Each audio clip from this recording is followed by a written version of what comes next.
Hi friends, and welcome to another Petalmorphosis video where we are diving back in, covering 6 looks, but I also wanted to cover the dialogue surrounding this release. And if it's your first time here, hi, I'm Alicia, and I have reviewed quite a bit of Pat McGrath Labs. I have a ton of Pat McGrath eyeshadow palette reviews on the playlist. If you want to check that out, I'll make sure to include that link down below. But I wanted to cover the remarks first surrounding the release and what people thought about it after I uploaded my first impressions video that you could also check out here. Now, what is the controversy surrounding Petalmorphosis? Petalmorphosis is Pat McGrath Labs' 12th mothership, and there was speculation in regards to Pat's involvement with this release. To what degree, right? How involved was she in this palette development? Because the brand has undergone major changes last year, and I think will continue as we will cover this year. And the motherships are known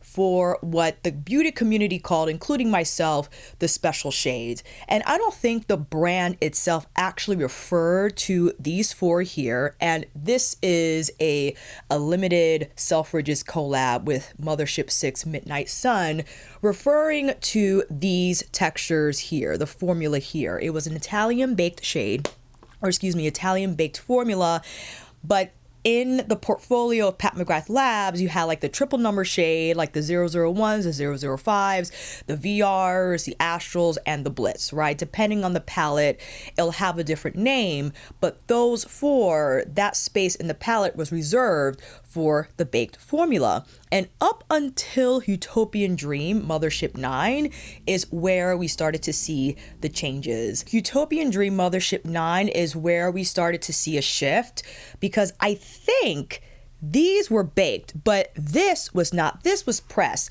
It was a pretty shade. It's still a pretty shade. It's a duochrome from Mothership 9.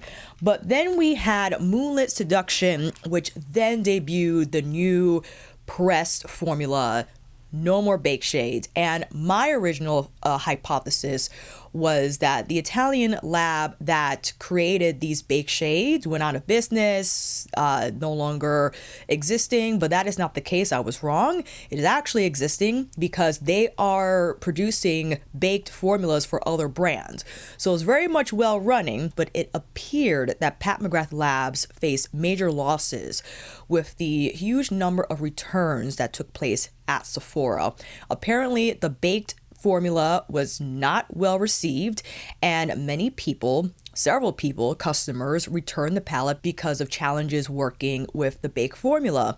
And I think that was an incentive for me to produce so many tutorials using motherships, is because I saw that people were having a hard time trying to navigate these textures, how to use them properly, and to make most of their mothership. And why I poured a lot of time in explaining why you don't need a lot. Yes, it is drier, but because of the reflectivity, and yes, you can combat the flakiness by using this brush or that technique.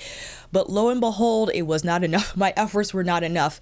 And Sephora, I guess, forced Pat McGrath Labs' hand in completely abandoning that baked formula and just going on to something else. Also, apparently that baked formula contained PFAAs. I'm not exactly sure if that's the right acronym, but an ingredient that's not great for the eyes. It's not eye safe. So that was the incentive for the brand to switch Italian labs, and now we have this press formula. Now, to many Pat diehards like myself, we found that to be disappointing because we were brought up conditioned to love these, what we call the special shades in the mothership palette, and what made this distinguishable from other luxury eyeshadow palettes in the industry. Because not only did you have this huge compact, right, and this was the limited edition release for Divine Rose 2, but you had these huge pans with this baked shade. And I just had to show Divine Rose 2 because, in my opinion, although Divine Rose 2 might not be my ultimate favorite Pat McGrath palette, it is certainly in my top 5. I think Divine Rose 2 Mothership 8 best demonstrates the consistency across all formulas in this palette.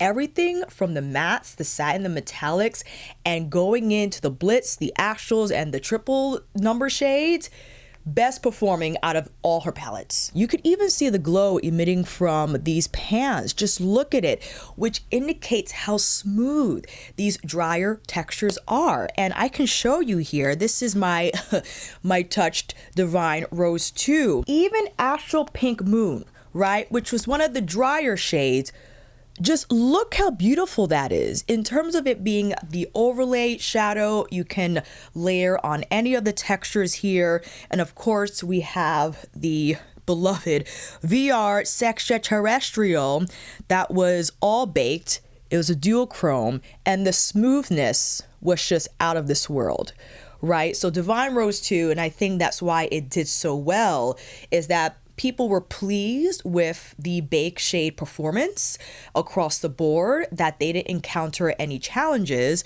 Where, yes, I understand, I'll bring it up.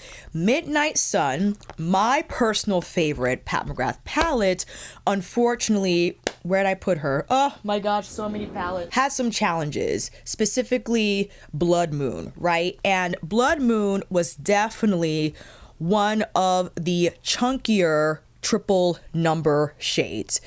I completely understand why people might be frustrated with this texture. It is flaky and you will get immense fallout.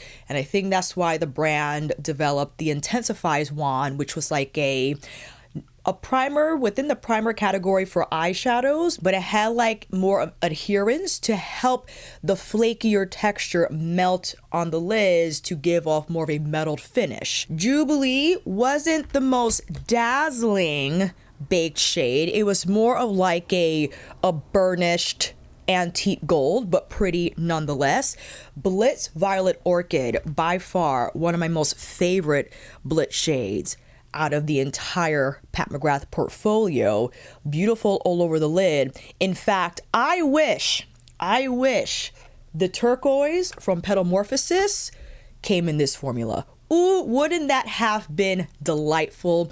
Just to have that softer texture blurred across the lids. My gosh, I could dream. And Astral Solstice, which my friend Valerie and I have to text her. Valerie, my apologies for not responding. I will get to it this afternoon. We fought for this shade. Astral Solstice, poor thing. It was deemed as like a whatever type of an astral shade because it didn't have a flip or any type of dual chrome effect. It was more so like Fairy Dust Disco Ball, and whether solo on the lid or you tap this on any of the metallic satins or even the special shades from Midnight Sun, incredible.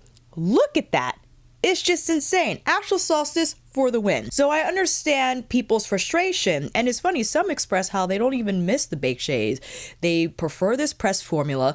They feel it's actually worth the price point. The two sides to that is, yes, people feel, why keep it at what's now $128 used to be $125 per palette, where the baked shades are no longer in this palette. Apparently the original Italian lab was more expensive, and if the brand faced major losses with a high rate of returns, I can only imagine they had to develop a formula that was cheaper than the original one to make some money back. But the other side to that argument is those who didn't use the special shades, quote unquote, felt they weren't even getting their money's worth out of the 125, now 128, right? So I see both sides of the argument, 100%.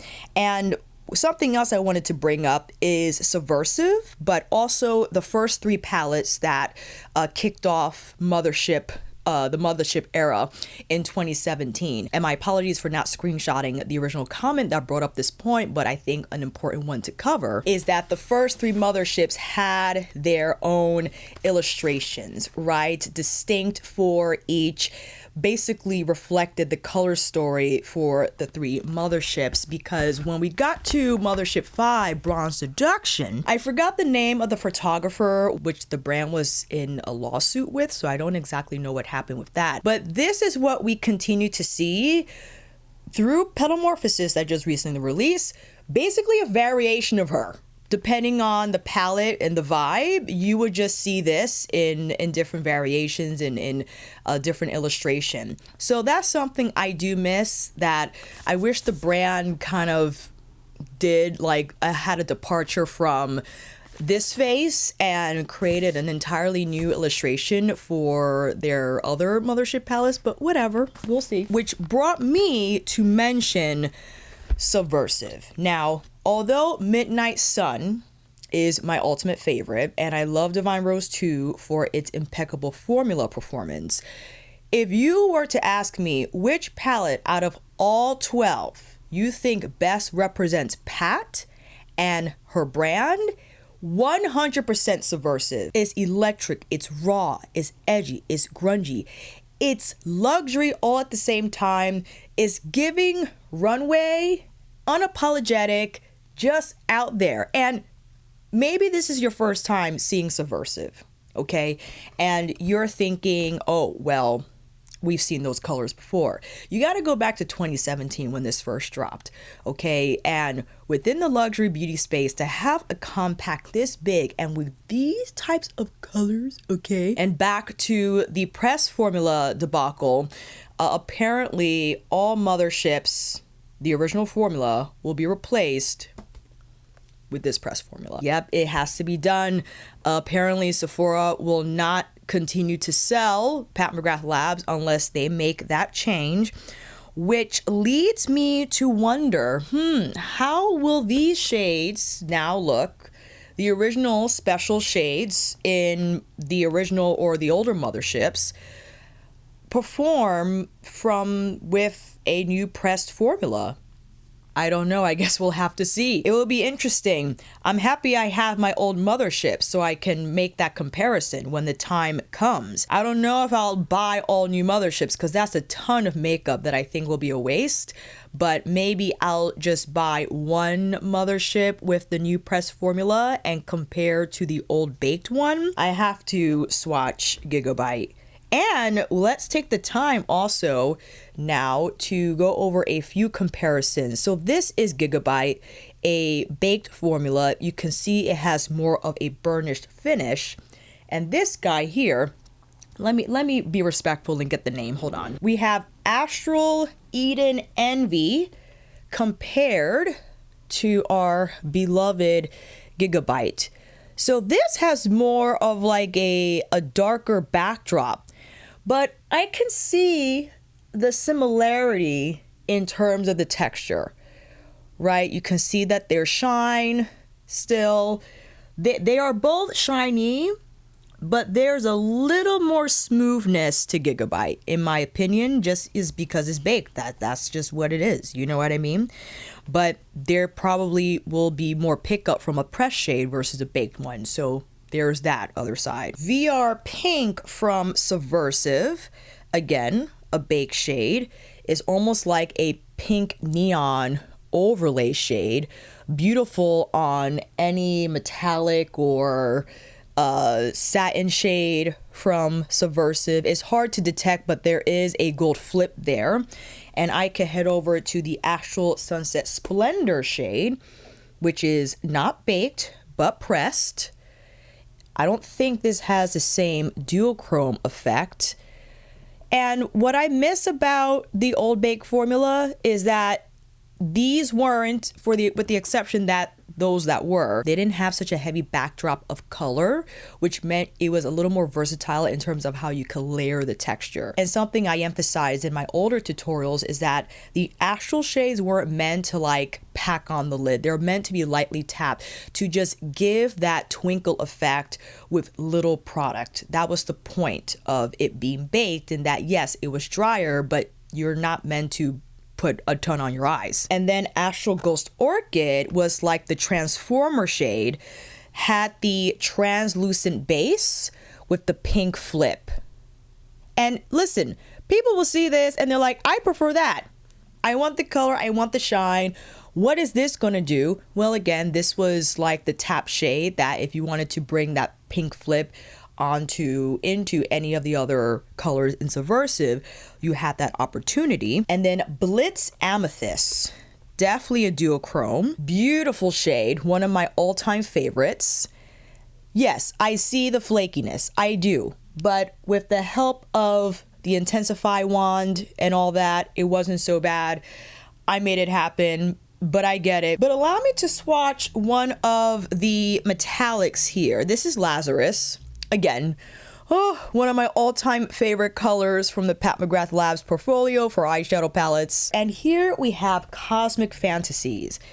I gotta say, they definitely upgraded their metallic formula.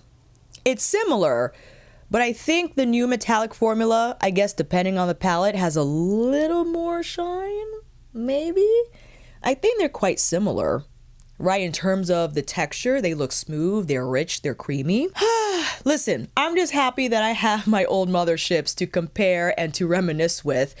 I do get both sides of the argument, 100%. And that's why I wanted to wait and film this video so I could read as many comments as possible and then share my input on the matter. I think ultimately, if you are a diehard Pat fan, you will be disappointed because I think we were aligned with Pat's vision at the time, and these shades, these textures were ahead of their time.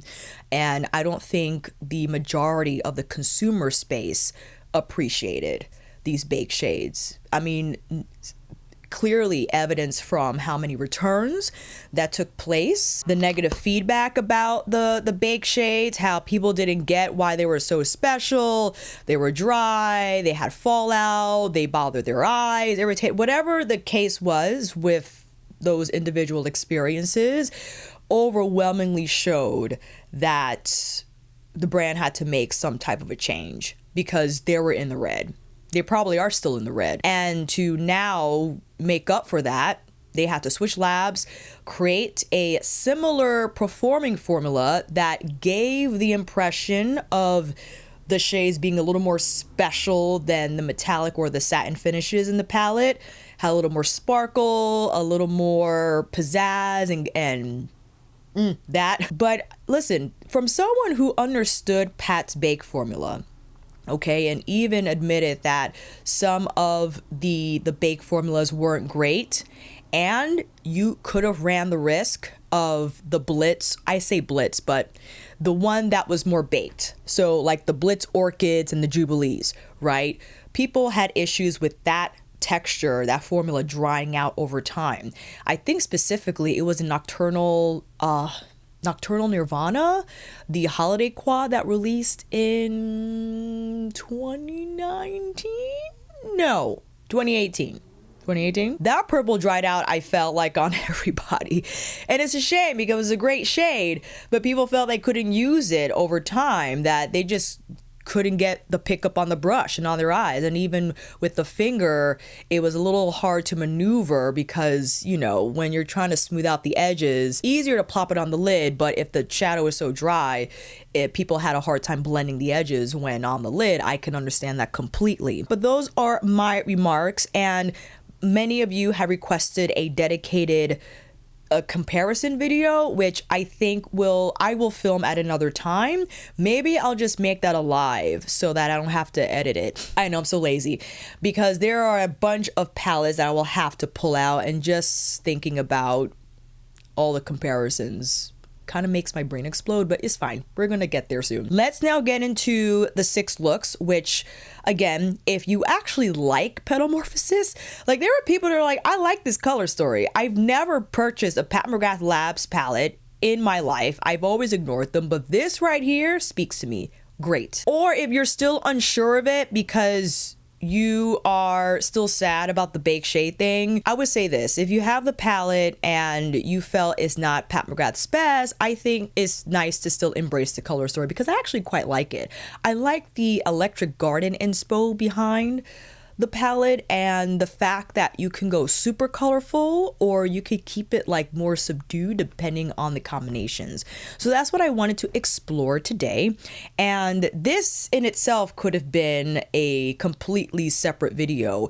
Maybe I'll do just that. So stay tuned for part 2, where if you just want to see the 6 looks and nothing else, you can watch that video. And if you just wanted to contribute to the discussion, then I'll just post this video separately, because, you know, in YouTube, I don't think loves the longer videos anyway. Because if people click off when it's halfway through, that's an indication to YouTube that video is not really worth watching.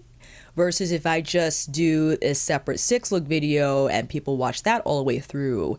Better for the algorithm. This is what strategy looks like, friends, and sometimes what I have to think about. My apologies for explaining all that on camera. So stay tuned, family. I'll be back on here with 6 looks, and by the time I upload this video, hopefully that one will be finished. If you want to check out my original Pedomorphosis video where I have dedicated swatches for the palette, also going through 2 looks as my first impressions, then you can click that video here. Or if you want to see the 6 looks, make sure you click that video here. I'll see you in both down in the comments for this one and on here again next time.